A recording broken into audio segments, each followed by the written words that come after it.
dead, 53 injured. I'm Matt Austin. The stories from that night, sad and tragic, but also inspirational and heroic. The artwork and words that now cover Pulse, all signs of healing and recovery. It hasn't been easy, but we are trying to move forward. In the last 6 months, we've gotten a clearer picture of what happened here, so we're going to revisit that night and tell this story as hard as it may be. You've seen some of these images before, but not like this, all at one time. So we do want to let you know it could be tough to watch at times. But as we look to understand it all, we have to look at where we've been, what we now know about that night, and how it has changed us. I have those moments where I'm like, oh my God, like this happened to me. Like, why me? Like, why, but after a while, I'm like, you know what? I'm here. I'm still here. And now I have a job, I have to share to the world my story. I have to bring other survivors together, share our story together. Directly after Pulse, this whole community came together and stood as one. And that really hasn't diminished. It's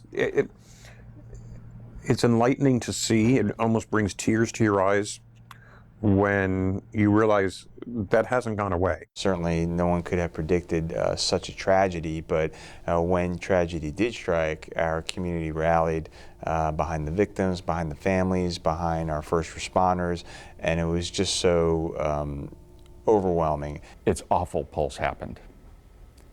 The result, though, was that Pulse brought this entire community together, gay, straight. No matter what ethnicity you are, it brought this entire community together, and it's still together.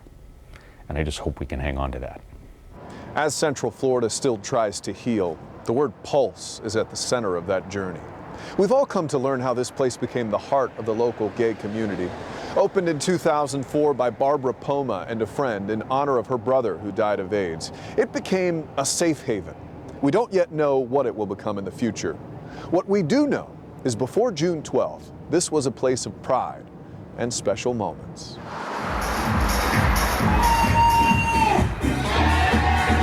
That night seemed like it was beyond fun. I mean, we had fun. Everyone was just drinking. And we were so excited. Googled mapped popular clubs in Orlando, and Pulse was the first one to come up. It was so much fun there. I mean, the experience of Pulse was just one you couldn't compare to any other club here in Orlando.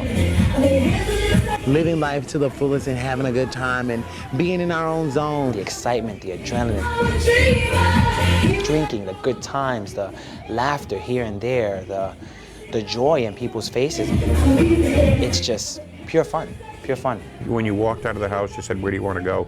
Let's go to Pulse. And we were having the time of our lives. It was a place of joy. And on the 12th, that joy was taken away.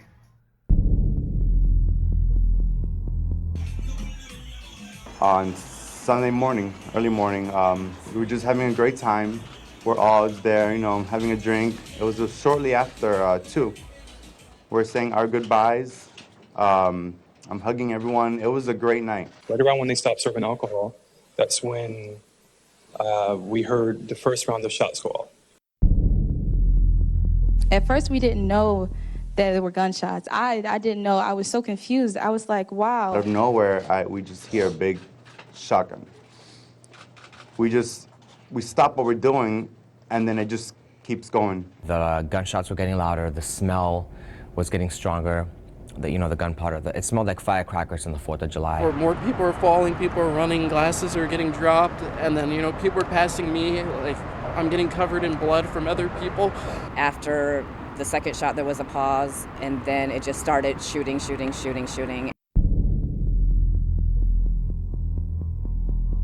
A little after 2 o'clock in the morning, he hears gunfire, sees a person shooting at people inside the club right near the doorway, and Officer Gruler immediately engages with the suspect and exchanges gunfire with him. He realizes he is extremely outgunned. We just grabbed each other, we started running, and unfortunately, I was shot about 3 times in my leg, so I had fallen down. I tried to get back up, but Everyone started running everywhere. I got trampled over. Let's go, let's go. I shattered and broke my bones on my left leg. Yo, who was shooting like that in there? I don't know. Shots go off. How many? The initial one was about 3 or 4. That was a shock. 3 or 4 shots go off, and you could just tell it was a high caliber.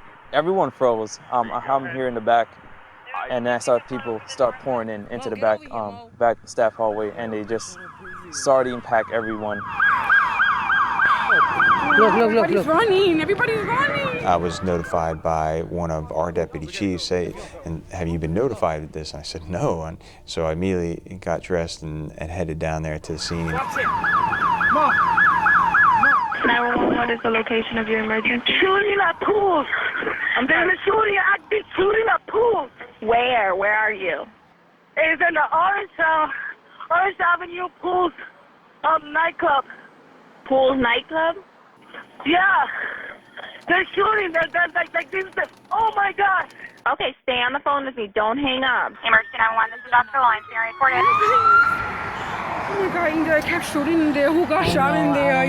There's a guy that got shot. When they first relayed the information to me, even I was surprised and in shock. Oh my God, they're all shooting back and forth. What's going on at Pulse nightclub? I don't know. We're hearing gunshots like crazy. Okay, hold on the line for Orlando Police Department. Try to get yourself somewhere safe. Don't hang up the phone. Look, he's shot. Look. Shot. Oh my God, Jesus. They said, no, we had an officer there. It's a shooting. There are multiple people who have been shot. Heads up, we got a shooting. Multiple patients, up to 20 at the Pulse. We have a mass casualty incident in downtown. Oh my God. A shotgun. He knows the layout of the club, and he saw the shooter go to the north, further towards the patio. So Officer Guler made his way around to the east side of the club and again exchanged gunfire with the suspect.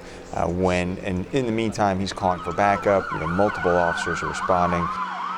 There's a whole bunch of ambulance cops coming right now. Over 300 officers from multiple agencies all through Central Florida responded. So as officers are getting there, assessing the scene, hearing the gunshots, they quickly realize they have an active shooter situation.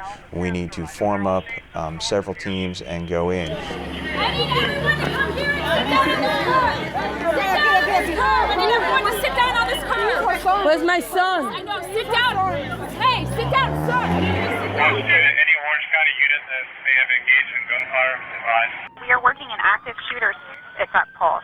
Hear the screaming, and I look behind me and I see the bodies falling, and the VIP lounge, they were falling, and there's blood everywhere. The guy next to me shot, he falls, and I'm like, yep, I drop with him. Hey, I get Seminole County Fire on the line. They want to send units to help. If you could picture a nightclub at 2 o'clock in the morning, it's completely dark in there. There's strobe lights going, there's mirrors, it's very confusing, there's music going. I'm just screaming, open the door, and no one's moving because they're scared. And there was only one choice: either we all stay there and we all die, or I could either take the chance to get shot, save everyone else.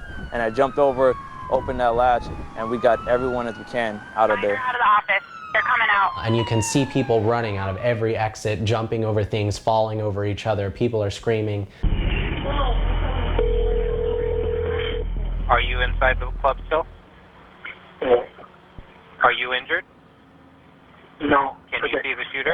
Or do you know where? I'm in the sitting room with a whole bunch of people, and there was a lot of gunshots outside the sitting room. You're in the sitting room? Yeah. Okay. Stay in the safe. They're shooting. Stay at a safe location, or get to a safe location if you can. We have people on the way to the club. Okay? Please stand up home. Headquarters, has that female in the bathroom said anything about the number of people that are in there? It's coming through a text message that she's texting someone and they called us. They're afraid to text because they're saying the shooter is in there. They're saying that there is somebody injured in there, but we're not getting much 1014 out of that. There's the triage on Orange and Cayley at the 7-Eleven. Yes. There's a way to get to several victims by going West Cayley from Delaney. It's like something grabbed me. And I kind of fell onto my knees on the sidewalk, and my boyfriend's like, you gotta keep running, you can't stop. And I just said, they're still there. we left them there, we have to go back, and I wanted to go back so badly. Do we have any more that are coming out, victims? We are still handling with victims inside. I'll never forget that feeling of kneeling on the sidewalk thinking, you know, the whole night flashing before me, the last thing they said, the way they looked, the last way they looked at each other, and so that will stick with me forever. Everybody's just trying to get out. People were jumping the fence. You know, people were jumping on tables to jump over the fence. All I saw was, unfortunately, when I looked in where my DJ booth is, I could see inside the club is just people laying on the floor. Back up, back up, back up, back up, back up. He goes up to the front, and I think that's when he's battling against the cops. I just hear shotguns going all over the place. Your shield will not stop AK fire. It is not rifle certified. No shields we have are. Let's go! Let's go! I'm looking up, and some cops, which I wish I can remember his face or his name, because to this day, I'm grateful for him. He looks at me, he makes sure that I'm alive, and he grabs my hand and he's like, "This is the only way that I can take you out." I'm like, "Please carry me because I'm in pain right now." Couldn't walk or anything. So he starts to drag me out across the street to the Wendy's, and I'm grateful for him, but the floor is just covered in glass. So he's dragging me out while I'm just getting cut. There's some others coming out. Got them. I got this one. Please help my friends. They're up there. They're very injured. They're coming. Okay. Is there no suspects up there? Put your hands behind your back. Put your hands behind your back. Hey, who has that pickup truck? We may be able to use it behind the eyes once they start bringing more people off, please. We quickly got about 5 patients, and that was a lot for us, and we thought maybe that was going to be it, and then they started lining up in the hallway. They weren't being brought in by ambulances. There was no paramedics coming in and giving us report and dropping them off. It's chaos right now. They were being dropped off in truckloads and in ambulance loads. They're bringing them out this back door. Yeah, we got it. Keep them coming this way. I think it's pure instinct. You know, hey, the hospital's right down the road. Bring them back farther.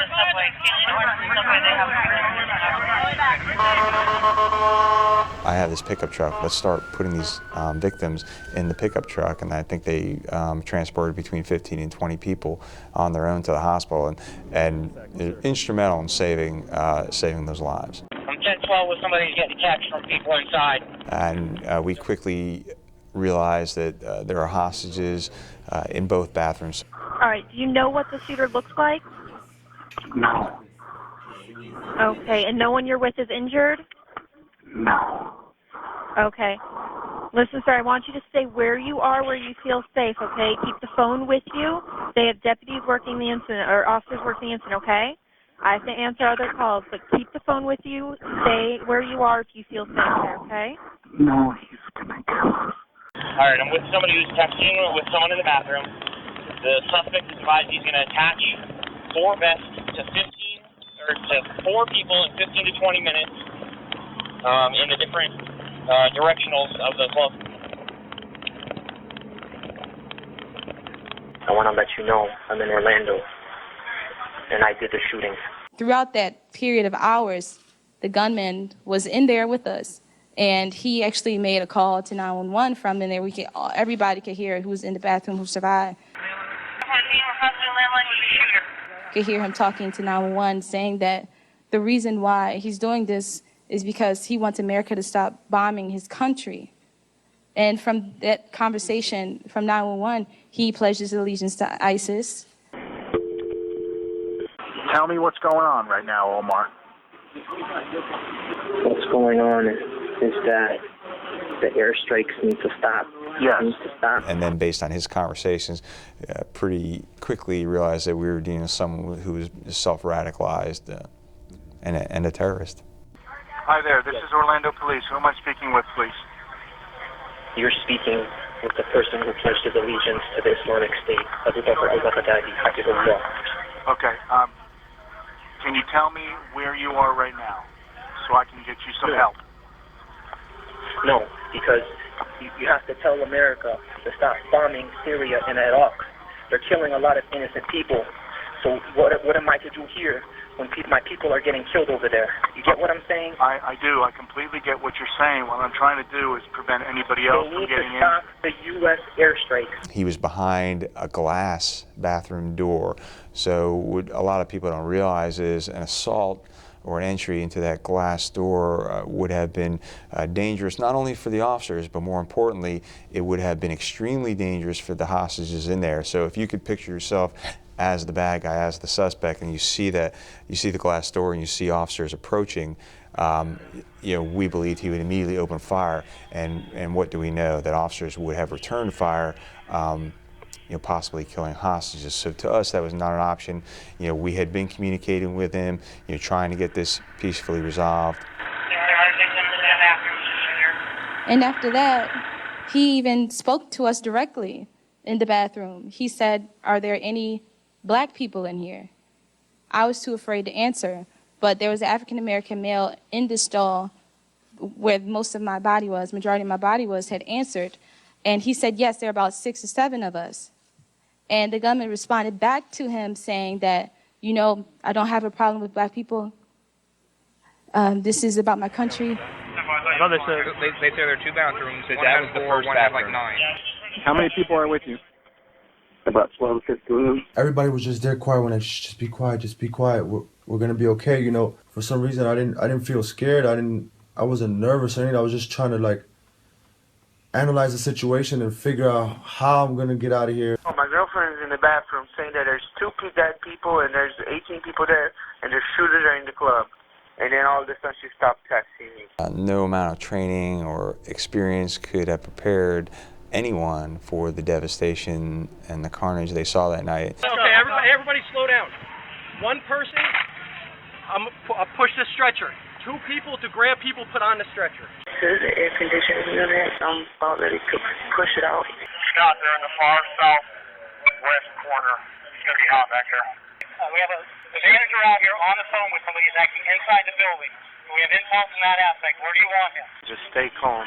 Stay calm. Stay quiet for right now. He says, "Where are you?" He says, "I'm in one of the dressing rooms." We have at least 12 in the back 2 dressing rooms. And so the SWAT officers are looking to see where he possibly is. And he says, "Could you be in a room? Does it have an outside wall-mounted air conditioning unit?" And the employee said, "Yes, that's the room I'm in." So very carefully, our SWAT officers went to that air conditioning unit and they tested it. They pushed it to see how secure it was, and they found that it wasn't that secure in that wall. So, and remember, this is only feet away from one of the bathrooms where the suspect was holding hostages. So they devised this plan, and they tell the patrons inside this bathroom, there were 8 of them in there, they said, "Look, this is what we're going to do. We are going to push that wall-mounted air conditioning unit in very carefully and very slowly, but here's what we need to happen. Number 1, we need you to catch that on the inside and not make a noise, not make one sound." And so they did. And so they pushed that in, and they gently let it dangle by the cord, and they said, "Okay, we're gonna start." You're still talking to that person on the phone. We're going to start taking you out one by one. Oh, and one more thing, you were going to be the last one out. And you can imagine him with his surprise. And he goes, I need to know everyone else is out there, so I won't know until you tell me on the phone. So one by one, 8 patrons crawled out of that dressing room and were saved. And this is all going on while the suspect is holding hostages in the other bathroom and talking to our negotiators. Everybody was running everywhere. Here. But I don't know where my son is. No one can tell me where my son is. Because you're going to hear a lot of noises. I don't want you to panic. Just kind of get everybody ready in the next few minutes, okay? Because of the positive indication of the presence of explosives in his vehicle. He wants to move all the way back. We felt that the best option then was to do an explosive breach on the outside and save as many people as we can. Back behind the barricade. Myself, Tierra Parker, and Akira, who didn't make it, was inside of. And I could see his feet scooting back as he heard the police outside. And the last thing that I heard before the police said, move away from the walls, because obviously they were about to bust through again, he said, "Hey, you," to someone on the floor inside the bathroom and shot them, shot another person. Those explosions you're hearing, that's them working to get to you, okay? Just try to keep everyone calm. Let them know that's them coming to you. 3, 2, 1, and the bomb went off. And it was just all white. We were covered in white powder. We are immediately across the street from the emergency room here at Orlando Regional Medical Center, right along Orange Avenue. And I want you to see what is going on behind me. This is looking south on Orange Avenue. You can see a very heavy police presence here right now. This is all outside the Pulse nightclub. Whoa, and we just heard a loud boom coming from just south of our location here. We don't know what that boom was, but I think you saw everybody react. At approximately 0500 hours this morning, the decision was made to rescue hostages. And all of a sudden, boom, boom, we heard that loud concussion explosion. And that rocked me. It rocked a lot. Everybody just came to a stop around ORMC. What was that? We wanted to know what that was. And so, honestly, I'm keeping my line of communication with Orlando Police open on Twitter. That's how I was communicating with the spokespersons. And I immediately picked up my phone and tweeted to OPD, what was that? And they responded, a concussion explosion. The last person comes out, I guess the shooter came from behind and started shooting through the hole at the police. And that's when I got shot in the leg. And you knew at any moment he could come back like that? We didn't even know he was still in there. We thought he had left or he killed himself, or we didn't know where he was. So when you and there was 3 detonations inside the building, so that means he was hiding the whole time. My guess is that he was waiting for SWAT to come in there to get us so he can kill the police too.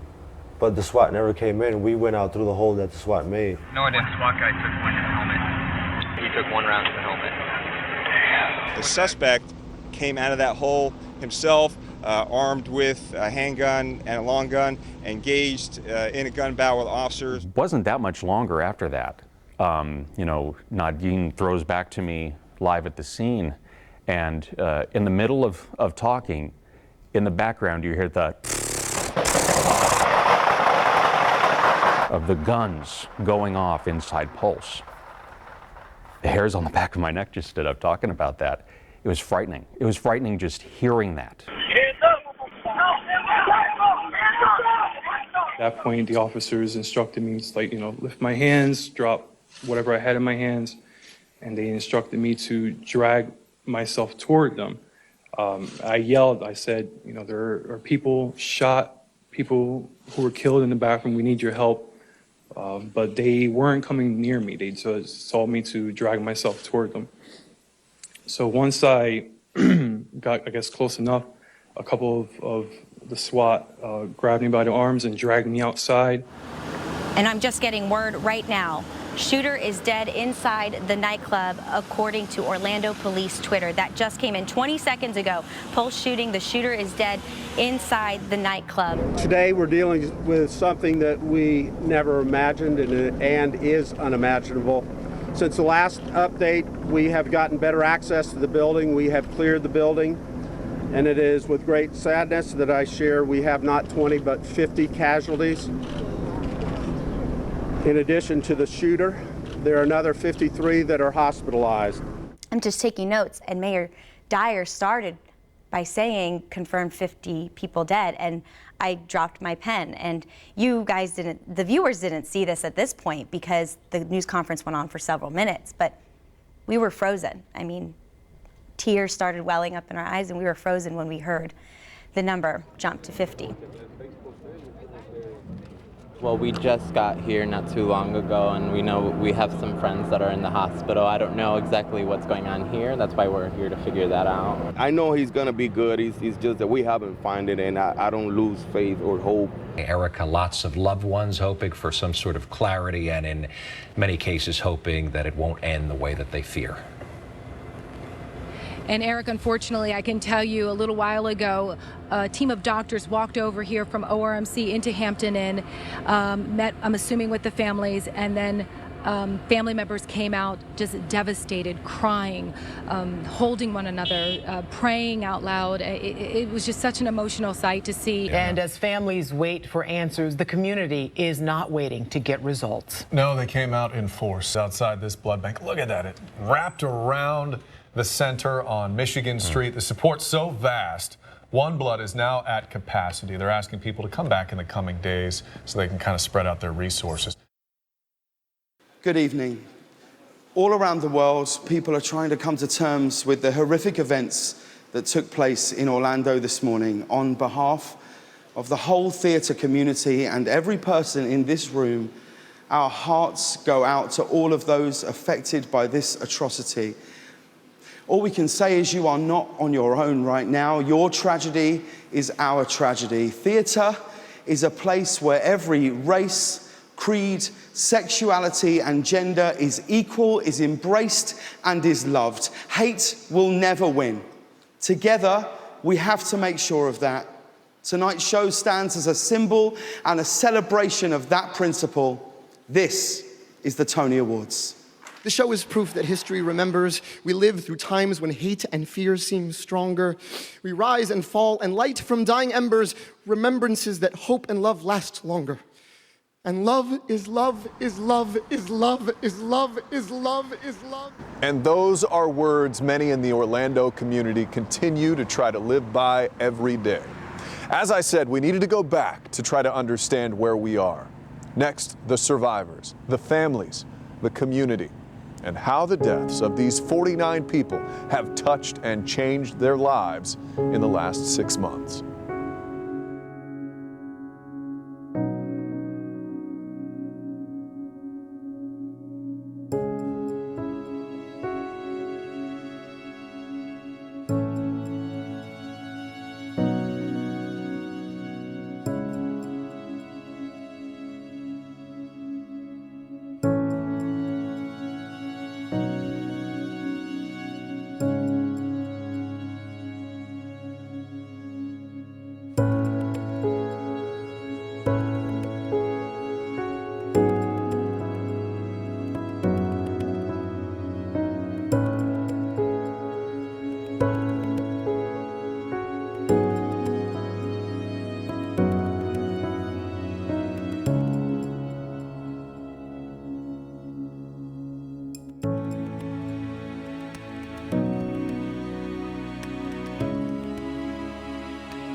Six months have gone by. There are still questions as to why Omar Mateen did what he did. We may get new information in the coming months from the FBI, and it may give us a better picture of the motive. But for many in Central Florida, this is all they need to know. They've seen and heard enough. And while the pain will always last and linger, they're trying to move on. We felt it was important to see all sides of that night. So as we talk to those who lived through it, we can get a better understanding of where they are now. I will tell you this, there are no words to describe their courage and bravery. They are on the way to recovery and healing. And thanks to Central Florida's generosity, getting the financial help they need. The international community was rallying. Every time you went onto that website, you saw another tens of thousands of people who had stepped up from all over the world to give. Everybody says, oh, thank you, thank you, thank you. But this goes beyond thank you. You were there, you were supporting, you were sending love, and it kept us moving in the right direction. I think that's the one thing that's made it bearable for them, is that they know that so many people care. We weren't defined by the hate-filled act of a demented killer. We've been defined by our response, and that's a response of love and compassion and unity. From the bottom of my heart and everyone here in Orlando, thank you. Thank you. Thank you. Thank you. Muchísimas gracias. Thank you. Gracias. Thank you. From all of the survivors, we can't thank you enough, and we love you all. Those thank yous come from those who survived the attack here. For them, It's about staying strong, about looking forward to a new day, about hope and healing. Angel Colon is one of them. Shot 6 times, you saw him speak from the hospital as we took you through the timeline, and he described how he had been dragged out. Well, now Angel and another survivor, Jeff Rodriguez, are letting us back into their lives to show us how they're fighting back day by day. I remember people telling me, they were scared to go into my hospital room. They didn't know if I was gonna be this depressed angel, this angel, that doesn't want to talk to anyone anymore. And they were all surprised. They came in the room and I had a big, bright smile in my face. Angel Colon likes to be happy. He says everyone knows him as the person who laughs, who always lights up the room. The dark hours inside Pulse nearly changed all that. I remember when they dragged me out, I could still hear gunshots inside, and it was still going on. And I just had a relief when I was able to be outside, which it was still very scary because, there were still gunshots going on while I was on the ground outside. But it's a night that I will never, ever forget. After the Pulse attack, Colon spent 3 weeks in the hospital recovering from several gunshot wounds and a broken leg. Time to think about what happened, and more important to him, about what he would do next. Knowing that I had another day there with my family, I could wake up again and see my family. That feeling is the greatest feeling I've ever had in my life.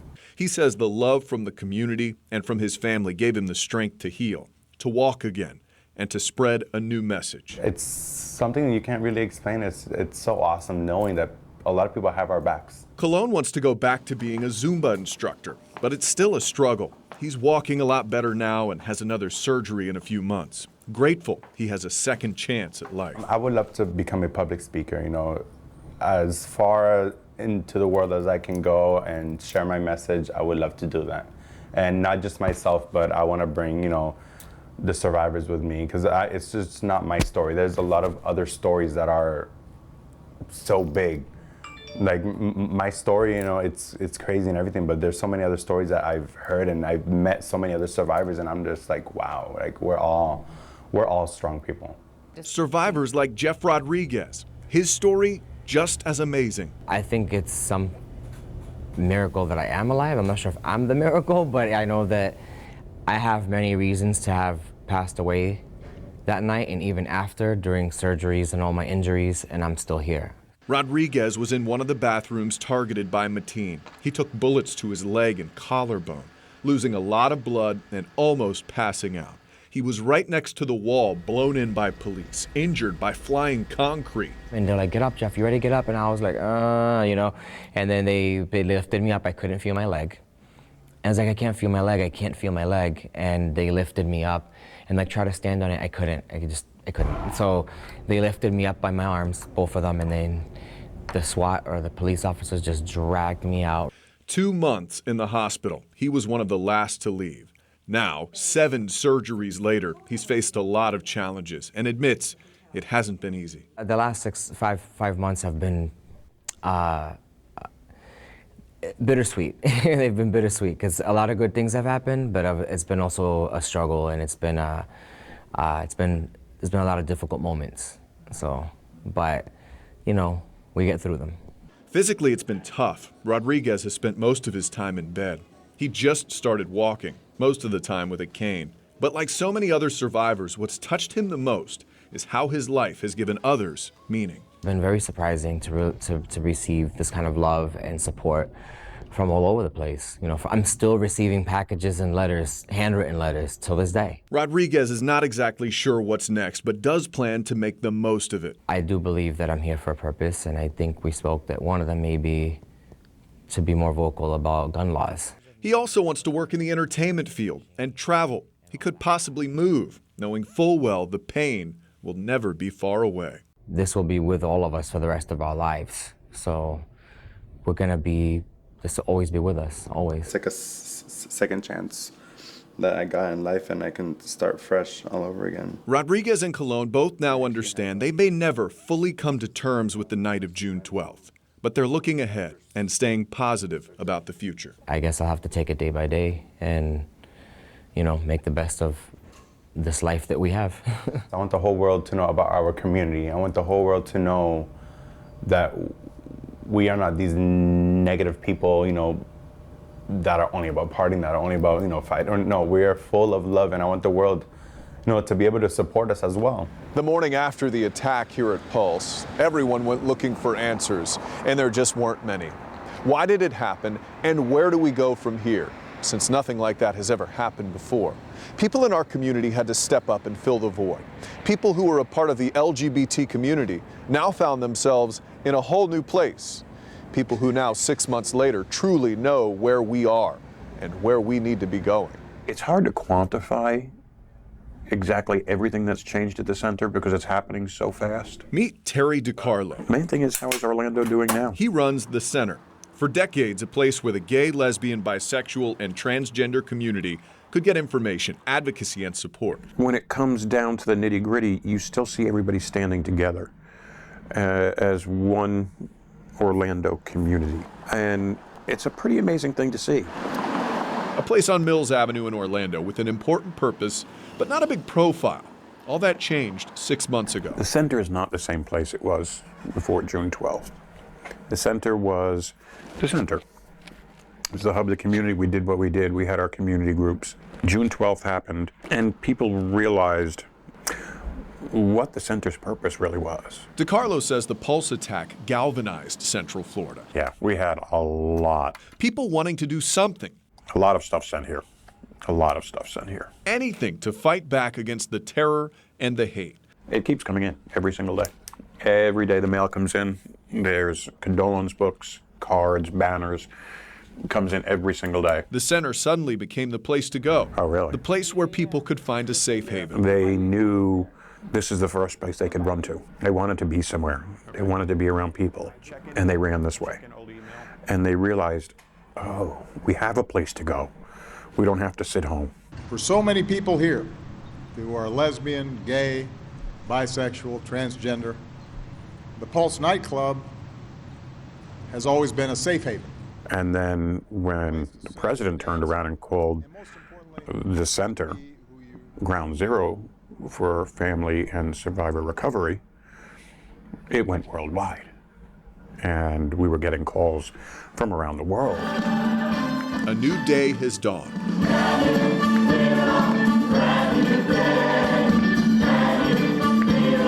And last month, the Come Out with Pride Festival in Orlando proved the community does have a new purpose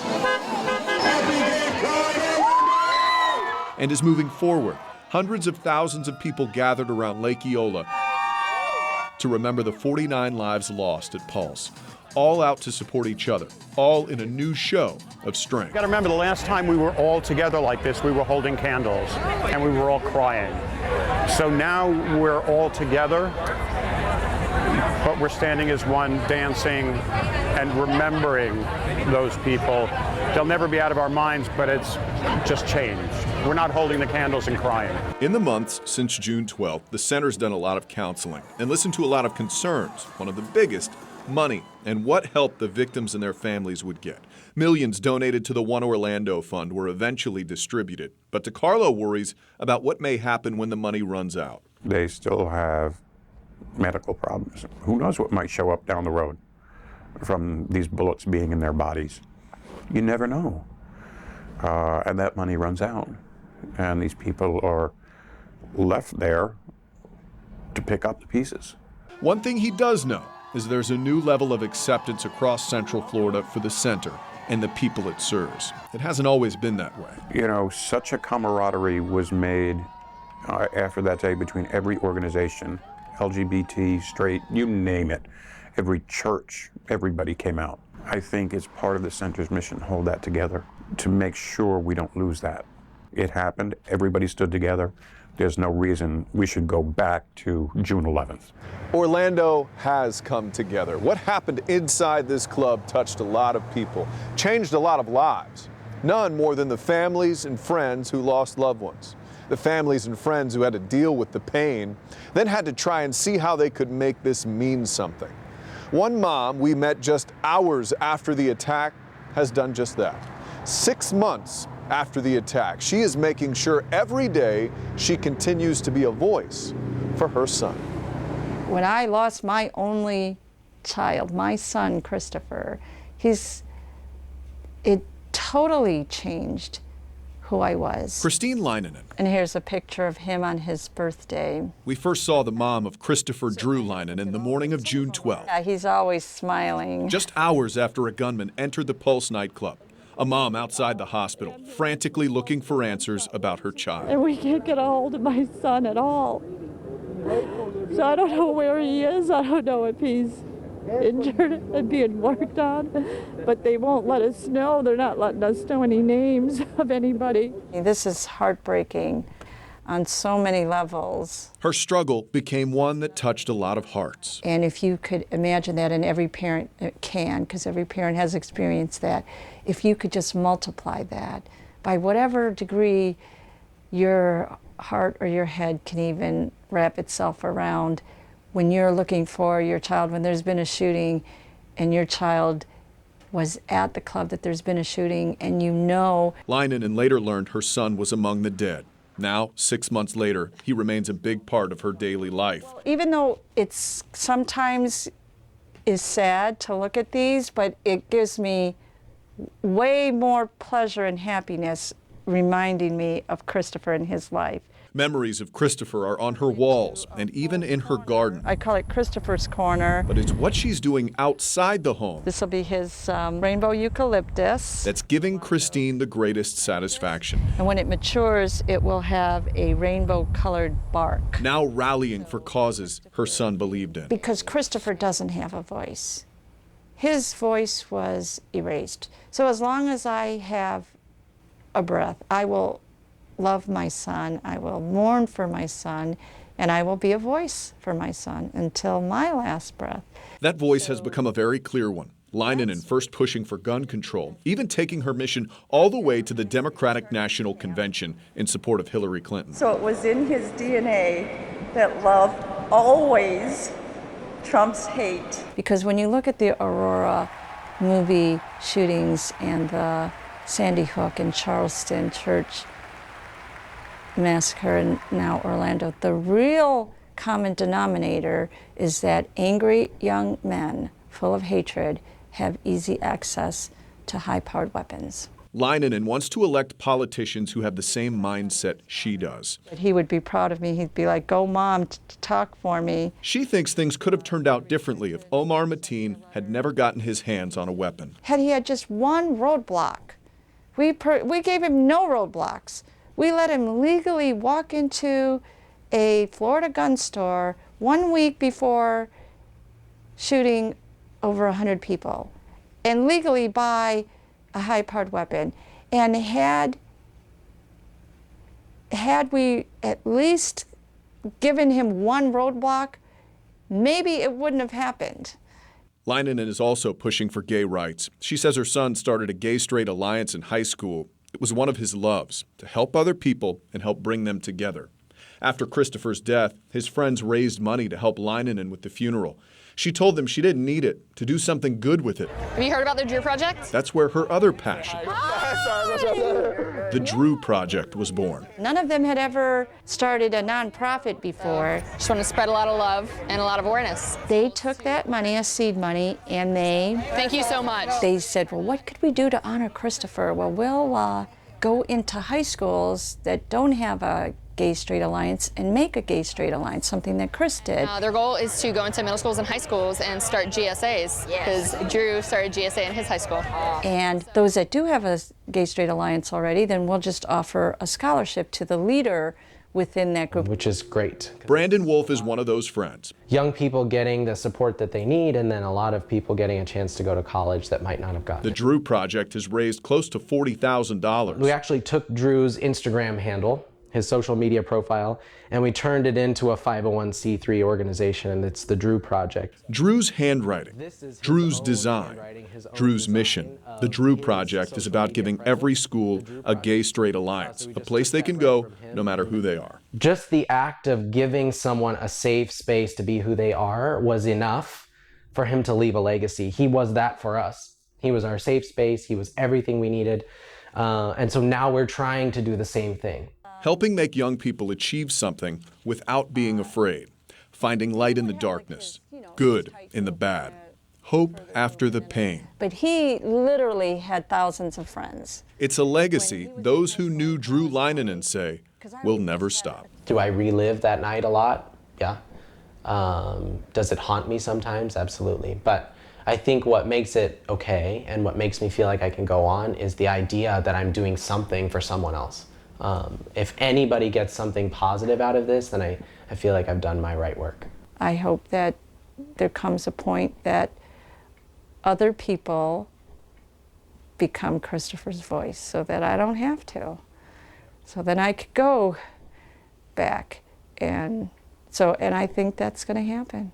I trust that other people are going to be the voice for Christopher, that they are going to take up his causes and say, you know, enough is enough. It's inspiring to see how family and friends are moving forward. We also saw in the days and weeks after Pulse how deeply this tragedy affected Orlando police officers. As you saw and heard in the timeline, they lived this minute by minute, unbelievably tense moments trying to save lives with a gunman just a room or a hallway away. I sat down with Orlando Police Chief John Mina after he took me through the night of June 12th. I wanted to know, where do we go from here?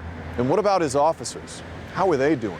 No amount of training or experience could have prepared anyone for the devastation and the carnage they saw that night. And we even had some combat veterans, you know, who had deployments to Iraq and Afghanistan, said they had never seen anything like it.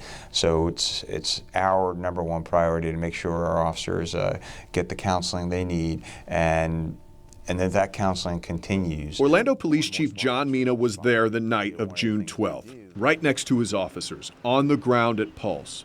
Now, 6 months later, by their side at work and at home, helping them recover from the trauma, giving them the help they need, letting the world know what they went through. Our officers dealt with a very complex and difficult situation, and for people who had not been there or have not seen and walked in those officers' shoes, they have no right to judge those officers. Mina says a lot of the second guessing has gone away as more of the story behind that night has emerged and lessons have been learned.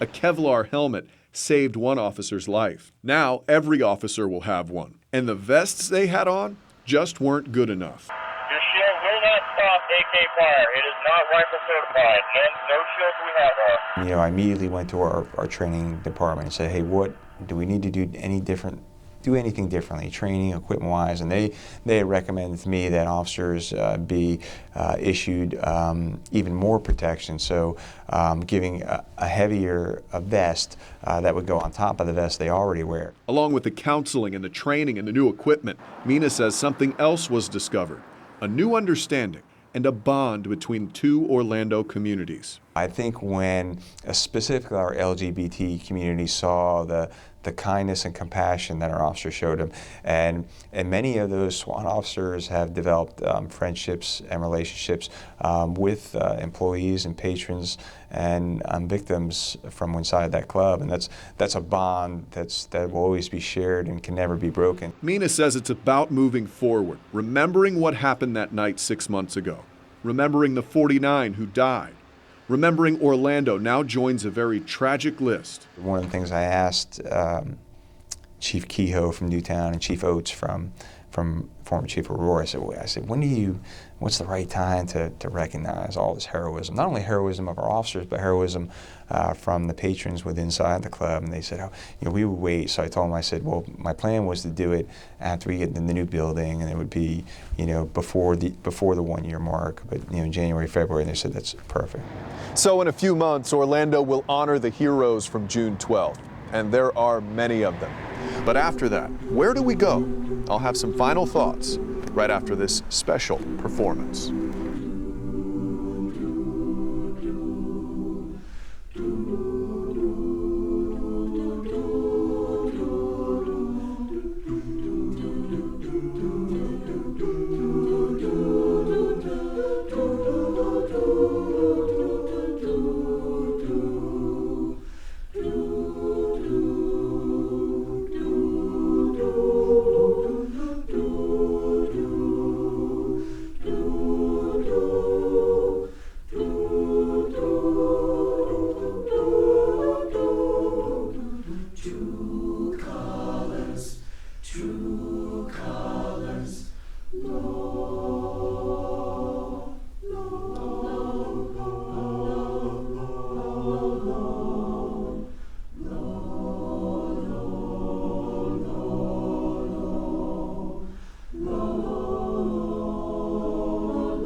true colors, and that's why I love you. So don't be afraid to let them show your true colors, true colors.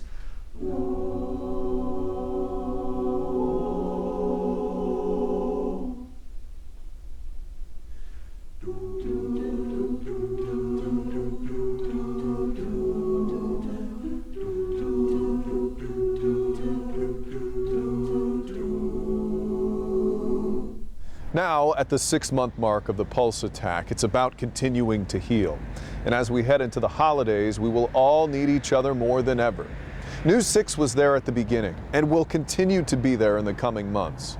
All of us at News 6 have seen firsthand how this has impacted and changed our community.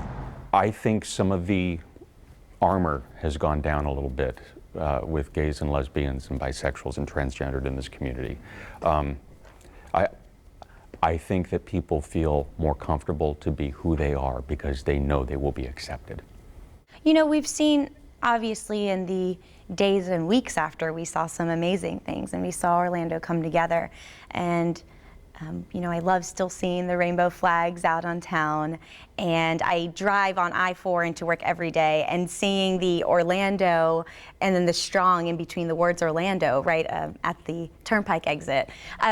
It was great coming in. That sign is now gone, but it's great to see that that message is still resonating. It's created a more diverse, a more accepting community where people aren't looking first, what color's your skin? What gender do you date? They're looking at, you're a person, you live here, and you're a part of the community. So where do we go from here? We know in the next weeks and months, we may still learn more about the investigation. We also know for Central Florida, it's about the people, the hurt, and the hope. Those who died and those who survived, and all who are trying to find the strength to go forward. The One Orlando Fund was a big part of that. The millions in donations are helping take care of the needs of those who were at Pulse that night. And just 1 week ago, owner Barbara Poma decided Pulse is not for sale. There were plans for the city of Orlando to buy it, and it appeared they were going to pay more than $2 million for it. But Poma decided she didn't want to sell. She says she now plans to share the site with the victims, the families, and the community. But I intend for all of those people to have input and to help us develop this together, because it truly is their space. It's not just mine now. I do share it with every family and every part of this community, the Latin, the LGBT community, every family member who is affected, as well as just everyone who lives here in Orlando. So it's just something that's going to be collective over a period of time. So what will Poma do with the site? She says she wants to create a sanctuary of hope. That may mean a memorial or a nightclub. It may mean it stands as is, or it may be torn down. Poma says right now she's not sure and has no timeline. June 12, 2016, like so many others, I will always remember where I was that day. When I got the call to come in, how many hours we were on the air, having to begin reading the names of those who died and seeing their pictures for the very first time. I'll also remember the thousands who came out for that vigil the next night. The tears, the hope, the vows to stand united. For me, that's what I'll take from this tragedy. I love Central Florida, and as a part of News 6, I get the honor to come into your home and tell you where we stand. Well, it's been 6 months, and the road is still long, but we will make it through this together.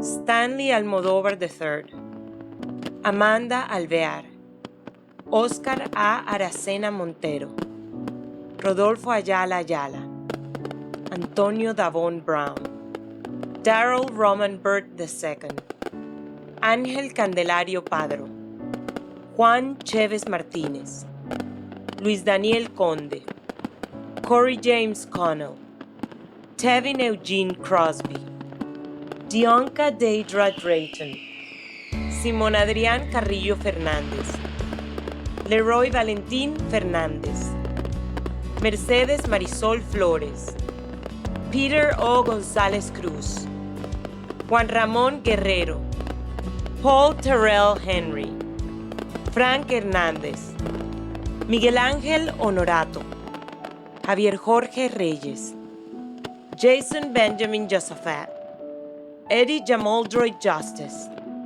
Anthony Luis Laureano Disla, Christopher Andrew Leinonen, Alejandro Barrios Martínez, Brenda Lee Márquez Macul, Gilberto Ramón Silva Menéndez, Kimberly Morris, Akira Monet Murray, Luis Omar Ocasio Campo, Geraldo A. Ortiz Jiménez, Eric Iván Ortiz Rivera, Joel Rayón Paniagua, Giancarlos Méndez Pérez, Enrique Ríos Jr., John Nives Rodríguez, Xavier Emanuel Serrano Rosado, Christopher Joseph Sanafeliz, Gilmari Rodríguez Sullivan, Edward Sotomayor Jr., Shane Evan Tomlinson, Martín Benítez Torres, Jonathan Antonio Camuy Vega, Juan Rivera Velázquez, Luis Bielma, Frankie Jimmy de Jesús Velázquez, Luis Daniel Wilson León, Gerald Arthur Wright, Chris Brotman, Cristina Grimy,